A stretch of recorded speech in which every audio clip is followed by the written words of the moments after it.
மிதிலை மாநகரம் இன்று ஒரு பூலோக வைகுண்டமாக உருமாறியிருந்தது.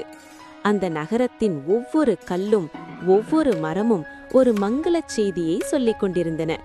வீதிதோறும் கட்டப்பட்டிருந்த பசுமையான மாவிலை தோரணங்கள் காற்றில் அசைந்தபோது அவை தேவர்களின் ஆசியை பெற்றுத்தருவது போல தெரிந்தன. வாசலில் இடப்பட்டிருந்த வண்ணக் கோலங்கள் மகாலட்சுமியே நேரில் வரப்போவதை வரவேற்க காத்திருந்தன. யாக குண்டங்களிலிருந்து எழுந்த புனிதமான புகை மிதிலையின் ஆகாயத்தை மேகங்களாக மூடியிருந்தது.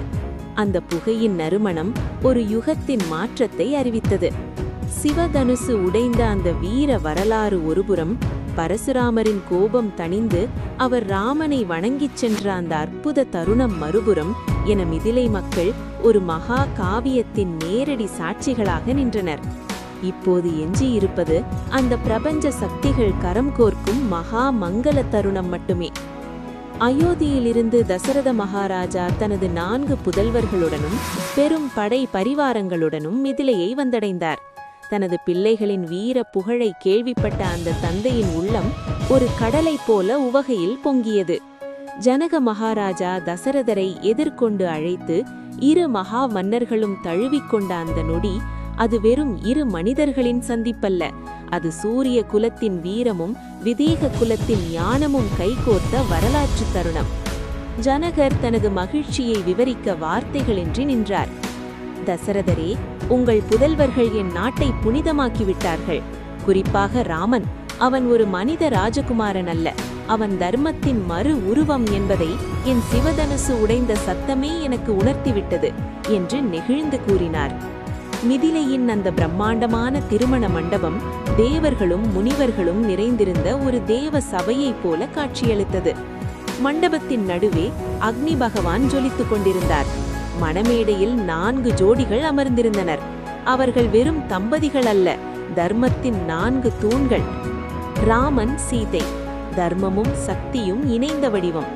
ஒட்டுமொத்த சபையின் கண்களும் அந்த நீலமேக வண்ணன் ராமன் மற்றும் அன்னை ஜானகியின் மீதே நிலைத்திருந்தன.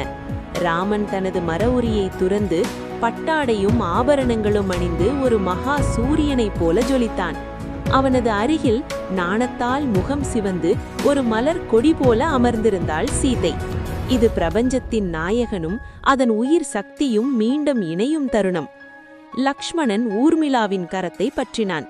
லக்ஷ்மணன் ராமனுக்கு செய்யும் தொண்டு எதுவோ அதையே தனது வாழ்நாள் தர்மமாக ஏற்றுக்கொண்டவள் ஊர்மிளா.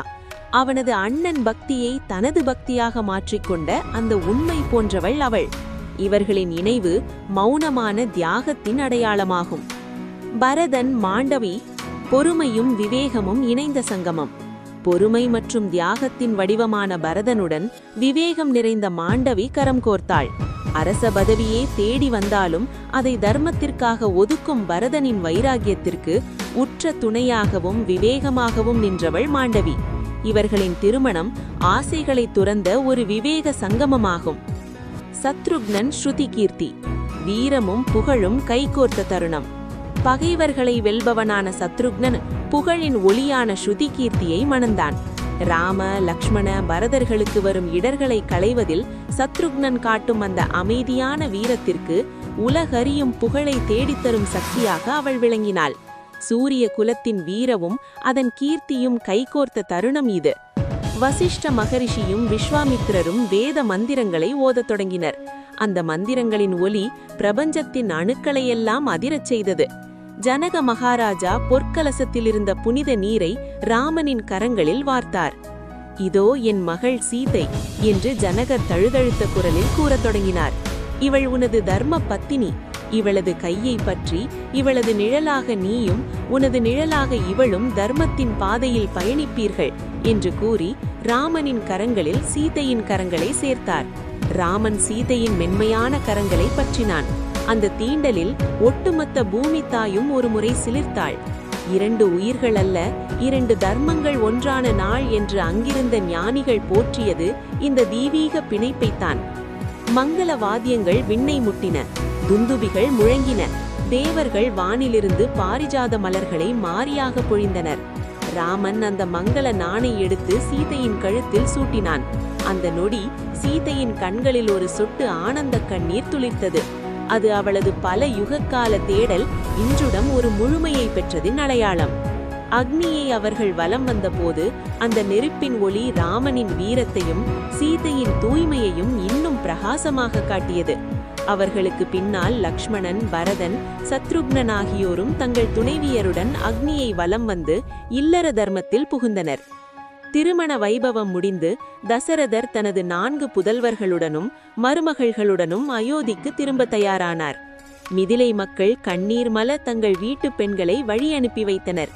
சீதை தனது பிறந்த மண்ணை பிரிந்தாரும் புகுந்த மண்ணில் தர்மத்தின் பேரொழியாக புறப்பட்டாள். அயோத்தியின் எல்லையை அவர்கள் அடைந்தபோது நகரமே ஒரு மகா திருவிழா கோலம் பூண்டது. கோசலை, கைகேயி, சுமித்திரை ஆகிய மூவரும் தங்கள் மருமகள்களை வரவேற்றனர்.